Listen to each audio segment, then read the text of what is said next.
Hola muchachos, mi nombre es Kevin Enríquez y en la ayudantía de hoy vamos a trabajar el tema de teoría del productor. Lo primero que tenemos que entender es qué es una función de producción. Una función, como decae el nombre, pero nos indica el máximo nivel de producción que podemos obtener con una cantidad dada de factores productivos y una tecnología, ¿ya?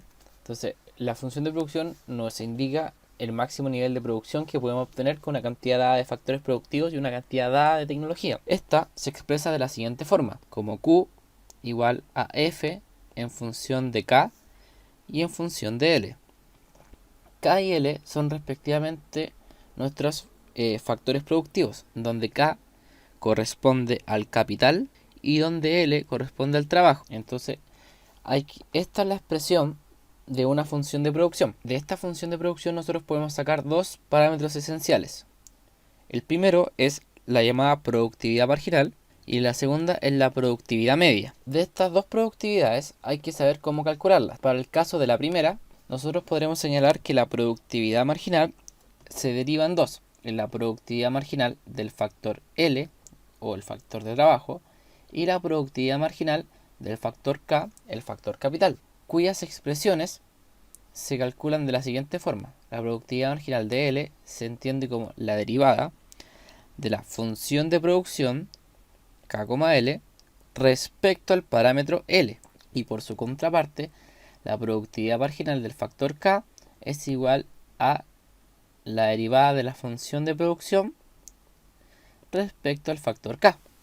Pero ahora, ¿qué es la productividad marginal? Porque sabemos cómo calcularla. La productividad marginal, por definición, se entiende como el aporte de la última unidad de los factores productivos, o sea, el aporte de la última unidad producida. Para el caso de la productividad media, esta se define como el aporte promedio de los factores productivos. Esta se calcula como la función de producción dividida en el parámetro al cual le queramos calcular la productividad media. En el caso de K, o sea, esta sería la productividad media del factor K, y la productividad media del factor L vendría siendo la función de producción dividida en L. Dentro de el concepto de producción, tenemos que entender de que hay horizontes temporales. ¿A qué nos referimos con esto? De que los horizontes temporales son dos periodos en los cuales uno puede ejercer producción. El primer periodo es el corto plazo, en el cual la gran característica que este tiene, existe un factor fijo, el cual es el capital. Por su contraparte, en el largo plazo no existe ningún factor fijo. ¿A qué se debe esta diferencia? Una forma de entenderlo es que en el corto plazo una empresa que está partiendo va a tener un capital o un fondo restringido, por ejemplo. Imagínense que ustedes quisieran instalar un negocio en una casita, por ejemplo. Pero para poder adquirir este terreno, que es la infraestructura, ustedes tienen que aportar un cierto capital. Pero este capital es fijo. Es fijo porque no está sujeto a cambios debido a que ustedes están partiendo como empresa. Entonces por eso se habla de que en el corto plazo existe un factor fijo que es el capital. Ya situándonos en el estudio en particular del caso del corto plazo, nuestra función de producción, como dijimos, se somete a cambios debido a que el capital es fijo. Por lo tanto, nuestra función de producción, que era K, L, pasará simplemente a llamarse f de L, debido a que este parámetro queda constante. Gráficamente, esto se vería de la siguiente forma, donde acá está la cantidad que se produce, acá están los niveles de L, y a modo de curva tenemos este estilo, donde en este punto, que es el tope de mi función, yo voy a encontrar el nivel de producción máximo. Al punto A implicaría el máximo nivel de producción. También se le conoce de forma técnica como máximo técnico. Lo que hay que darse cuenta acá que la productividad marginal, vamos a escribirlo con un color verde, la productividad marginal del factor L es decreciente, tal como se ve en el gráfico. debido a que cada vez que nosotros produzcamos una unidad más, el reporte o la satisfacción o el aporte de la última unidad de factor L cada vez va a ser menor. Por ende, cuando nosotros llegamos al nivel del máximo técnico, desde acá hacia la derecha, se genera el declive máximo de la productividad marginal. Cada vez nosotros vamos a ir aumentando en menor cantidad, pero una vez que lleguemos o nos situemos en el máximo técnico, vamos a empezar a decaer en satisfacción, o en este caso a decaer en nivel de producción. Bueno, siguiendo con el caso del corto plazo, tenemos que entender la relación que existe entre la productividad marginal del factor L y la productividad media del factor L.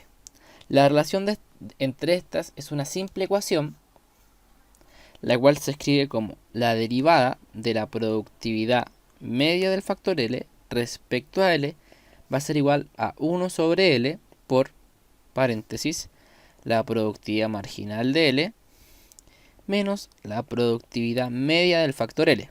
Esto como expresión matemática o como ecuación tal vez no les suene o no les interese mucho.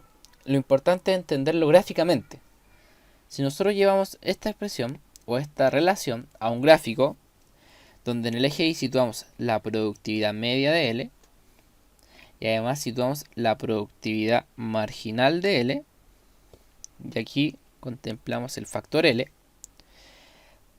Para el caso de la productividad media del factor L, tendremos una curva de esta forma, pero por su contraparte, para el caso de la productividad marginal, esta será de la misma forma, pero más ancha o más alta, donde la intersección entre estas gráficas se llama el óptimo técnico.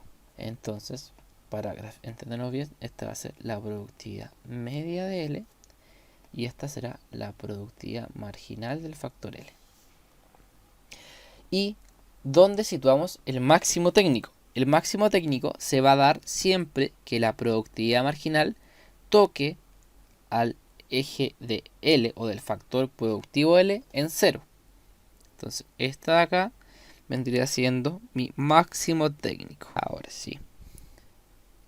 Entonces, ahora ya que tenemos la relación entre la productividad marginal de L y la productividad media de L, y el caso del corto plazo ya lo estudiamos, necesitamos saber cuándo es eficiente producir o desde qué sector le es eficiente producir al corto plazo, porque eso es lo que queremos, tratar de obtener el mayor beneficio en este caso.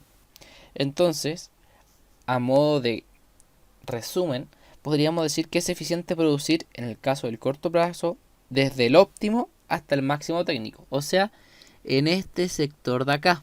En esa zona se encuentra, o mejor dicho, en esa zona es eficiente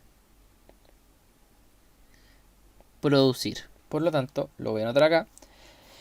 Es eficiente producir desde el óptimo hasta el máximo técnico. O sea, esa zona que está destacada con amarillo. Aquí tenemos que entender también un análisis que le podríamos hacer a este gráfico. Por ejemplo, en el segmento donde la derivada de la productividad media respecto a L sea mayor a 0, esto va a ser igual que la productividad marginal va a ser mayor que la productividad media. También podríamos señalar que en el segmento donde la derivada de la productividad media respecto a L sea igual a 0, implicaría que las productividades van a ser iguales. O sea, la productividad marginal va a ser igual a la productividad media. Y el tercer dato que podríamos señalar es que si la derivada de la productividad media respecto a L es menor a 0, esto implicaría que la productividad marginal es menor que la productividad media, tal como se puede ver en estas zonas. Zona 3, este vendría siendo la zona 2 y toda la zona anterior vendría siendo la zona 1. Entonces, de esta forma nos podemos situar.